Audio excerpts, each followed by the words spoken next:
Ya, teman-teman semua yang saya sayangi, saya El Asamau, saya baru divonis menderita atau positif COVID-19, Corona, yang lebih dikenal. Mungkin tadi banyak sekali teman-teman atau keluarga, kakak adik yang menelpon konfirmasi secara langsung. Pada kesempatan ini saya ingin berbagi kronologisnya seperti apa sehingga saya sampai terpapar virus corona dan apa saja yang saya lakukan selama ini. Awalnya kan beredar juga bahwa dia dari, yang pertama saya ucapkan terima kasih kepada Rumah Sakit Umum Profesor Yohanis Kupang karena perawatnya luar biasa, dokter-dokternya bekerja dengan maksimal. Saya waktu dari pertama sudah merasakan keramahan dan profesionalisme dari dokter-dokter tenaga medis yang di sini. Terima kasih banyak-banyak. Dan saya sebenarnya kondisi sekarang ini sangat stabil karena gejala-gejala yang muncul pada penderita atau suspek itu seperti kita ketahui mereka mungkin merasakan demam dan lain-lain, tetapi saya puji Tuhan dalam kondisi yang prima. Nah, teman-teman semua, saya dari Alor dan sementara ada kegiatan persiapan untuk studi lanjut di Yogyakarta, tetapi waktu keberangkatan kami ke Yogyakarta itu sebelum ada larangan atau semacam jadi dia berangkat ke Jogja informasi resmi dari WHO untuk tidak beraktivitas dan lain sebagainya di rumah, sehingga waktu itu bulan lalu tepatnya tanggal 1 Maret atau tanggal 1 Maret saya sudah ada di Yogyakarta dan lebih panik. Kelas pertemuan berjalan sebagaimana mestinya. Dan satu minggu setelah di Jogja itu kami ada dipanggil untuk kegiatan di Jakarta. Nah, selama kegiatan 1 minggu di Jakarta ini kemungkinan besar saya terpapar di sana dan itu berlangsung dari tanggal 9 sampai tanggal 13 Maret. Nah, tanggal itu saya merasa bahwa kondisi tubuh saya itu tidak berubah karena memang waktu dari Alor pun juga saya sering meriang karena mungkin kelelahan dan saya sedikit bermasalah dengan lambung, asam lambung, sehingga saya merasa itu memang asam lambung, sehingga kondisi tidak berubah, saya tetap meriang, badan sakit, dan itu berlanjut sampai kegiatan di Jakarta itu. Nah, pas ketika ada di Jakarta, kami diinformasikan setelah tanggal 15 itu bahwa semua kegiatan harus dihentikan dan kegiatan yang ada di Yogyakarta itu juga dipindah menjadi online, sehingga kami tidak ke kelas dan saya mengambil keputusan untuk kepada para petani mereka tidak mau kembali ke Kupang saat itu. Tetapi karena saya belum merasa bahwa karena corona atau karena kelaparan ini menjadi orang bekerja, ancaman tersendiri untuk saya coba mengambil keputusan untuk pulang ke Kupang. Kenapa? Karena ya riwayat sakit saya tadi bahwa memang saya harus mendapat penanganan. Kalau kembali ke Kupang, istri bisa atau mertua bisa siapkan makan, dia tahu, minum dan pengobatan di rumah, sehingga saya mungkin bisa lebih cepat pulih untuk ketika saya ada di Kupang. Dan saya tanggal 18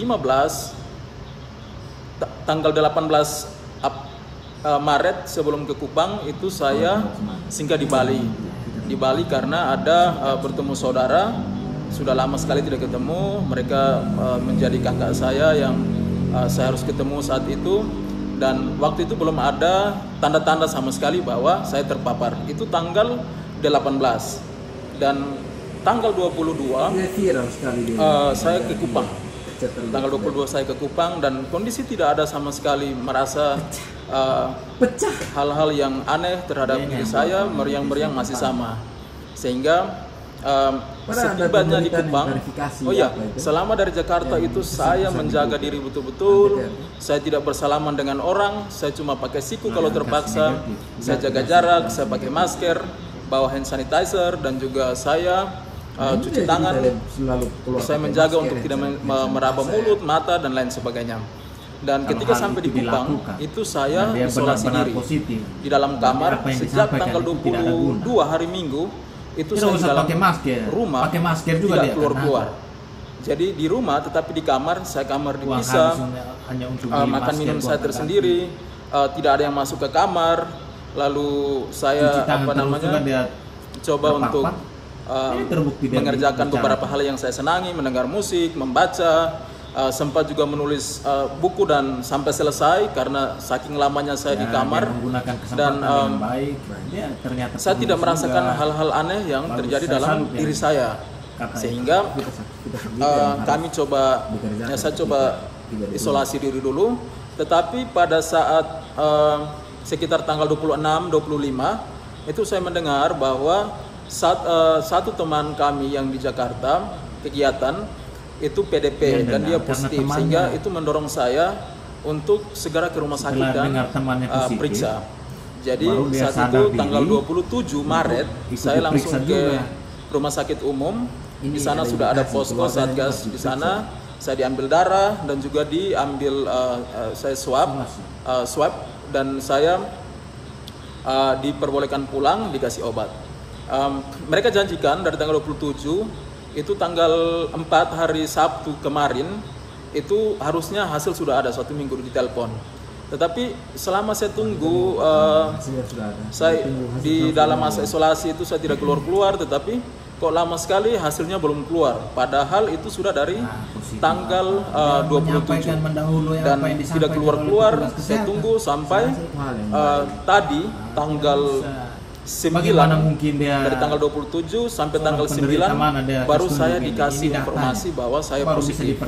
Dan ini hoax ini. Saya rasa ini agak terlambat untuk menyampaikan ke saya karena ini jeda waktu sudah terlalu lama. Sejak dari Jakarta untuk menyampaikan itu sampai ke publik, di bukan Kupang dia, itu dihitung, atau dari Bali itu bahkan dihitung sudah hampir 20 hari lebih. Saya ada di luar, puji Tuhan saya kondisi stabil. Saya telepon kakak yang saya ketemu di sana, orang-orang yang saya ini semua dalam keadaan stabil, puji Tuhan.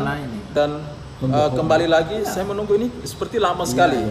Jadi 2 hari 3 hari lalu saya malah mengambil kesimpulan sendiri, saya tidak kenapa-kenapa karena hasil tidak keluar-keluar. Saya sempat berpikir bahwa hasil saya negatif sehingga tidak ditelepon oleh pihak rumah sakit. Dan saya sudah sempat keluar, saya jaga jarak tetap, saya pakai masker, ketika keluar saya pakai hand sanitizer dan lain sebagainya. Saya tidak kontak dengan siapa-siapa, mungkin dekat, berdiri dekat, tetapi mau berjabatan tangan atau apa tidak sama sekali. Sehingga saya tadi baru ditelepon untuk datang swab untuk yang kedua kali dan dinyatakan positif corona. Suatu hal yang saya tidak pernah bayangkan bahwa ini akan terjadi di saya, apalagi kita tahu bahwa NTT ini menjadi provinsi yang belum terpapar sama sekali. Dan ketika saya disampaikan oleh dokter bahwa saya positif, dokter sampaikan saya hari pertama ini rambut saya juga belum digunting karena di dalam rumah saja, biasanya pendek tapi ini sudah panjang sekali. Dokter sampaikan bahwa saya orang pertama yang dinyatakan positif corona. Dan saat itu saya langsung berangkat isolasi di rumah sakit, ada di rumah sakit umum daerah. Dan istri saya, keluarga di rumah, puji Tuhan sekali lagi karena semua dalam keadaan sehat walafiat dan tidak ada gejala apapun itu. Tetapi mohon doa semuanya baik-baik saja, karena saya sebagai orang yang ada di luar terus kembali ke NTT ini karena suatu keharusan. Saya harus kembali karena posisi saya sakit di sana dan sakit itu sudah terbawa dari alor sebenarnya. Dan saya coba cek juga di Siloam dan di sana ternyata saya negatif untuk tipes, tetapi Ada tes, gitu. gejala itu saya rasakan terus, sehingga ini bukan hal baru untuk saya. Termasuk saat ini juga tetap badan tidak enak, tetapi ini hal yang sama yang saya alami sejak masih dari alor kemarin. Dan Selesai ini lagi kembali lagi kenapa saya harus pulang, saya harus mendapatkan pengobatan, perawatan dari keluarga sehingga makan saya stabil, karena kalau lambung makan tidak stabil, apalagi di Jogja semua sudah lockdown dan susah untuk mencari makan, apalagi untuk saya yang sendiri mungkin ada kesulitan tersendiri untuk saya. Dan juga saya melihat banyak teman-teman yang ya kalau mahasiswa misalnya masih mendapatkan tunjangan atau kiriman dari orang tua, mungkin bisa bersabar. Yang dalam kondisi sehat tolong, Ya, betul. karena kita Himbauan pulang ini pun saya juga sepakat. kita harus Betul. tinggal di dalam rumah selama semua 14 hari paling kurang. semua orang Jangan kita memberitahu pada gitu, keluarga dan rekan-rekan mengambil keputusan untuk langsung pulang karena risikonya sangat besar sekali. Dan untuk saudara, teman-teman di luar yang memang saya sempat ketemu yang di Bali, ada saudara saya, dia terkena dampak betul-betul. Dia seorang driver untuk Grab dan sepi, dia tidak bisa makan, kos-kosan tidak bisa dibayar. Dia bilang, KKL ini kalau saya di Bali terus, saya bukan mati karena corona tetapi mati karena kelaparan. Jadi saya harus pulang rumah. Saya bilang oke, pulang, tetapi ingat hati-hati karena kita tidak mau seperti apa lagi kita buat. Untuk itu teman-teman yang lain, mungkin pada kesempatan ini saya sampaikan, orang yang mau pulang itu memang termasuk kelaparan juga. Ada berbagai banyak alasan, bukan karena mereka ingin mau pulang secepatnya karena ada liburan, ambil kesempatan, tidak. Karena ada beberapa faktor personal yang mungkin tidak diketahui oleh semua orang, sehingga tolong dimaklumi. Tetapi saya ingin berpesan supaya mereka itu juga tetap harus hati-hati, jujur sampaikan ke medis, ketika sampai langsung lapor dengan kesadaran penuh untuk isolasi diri, menjaga penting itu ya, keamanan lingkungan tempat tinggal sendiri dengan baik sehingga tidak membahayakan orang lain. Kalau bisa tinggal di luar, tetap bertahan, please bertahan dulu. Dan pada kesempatan ini juga saya ingin menyampaikan bahwa untuk teman-teman yang sempat bersentuhan atau berinteraksi dengan saya tahu bahwa teman-teman pasti kaget semuanya. Saya juga kaget sekali tadi, tetapi saya coba berpikir kenapa sudah hampir 20 hari saya masih dalam keadaan stabil, karena aktivitas selama 20 hari ini saya bawa dengan hal-hal yang positif. Segala hal tentang stres dan lain-lain saya coba buang, saya mendengar musik dan saya membaca, saya menulis, saya coba ikut kegiatan-kegiatan untuk penggalangan dana untuk COVID dan lain sebagainya. Dan saya rasa ini sangat membantu sekali, sehingga untuk kita mungkin tidak harus takut, waspada, wajib. Kita harus menjaga, karena kita bukan menjaga diri kita harus menjaga para medis, semuanya kita saling menjaga. Tetapi namanya virus yang tidak terlihat ini bisa terpapar kapan saja, dan dia tidak tanpa, kalau saya kasusnya tanpa disengaja, tanpa saya sadari, tanpa bermaksud apa-apa, dan saya merasakan ini sehingga saya mengalami ini, sehingga saya mohon dukungan dari semua keluarga, teman yang nonton video ini. Tolong dukung penderita atau suspek COVID-19.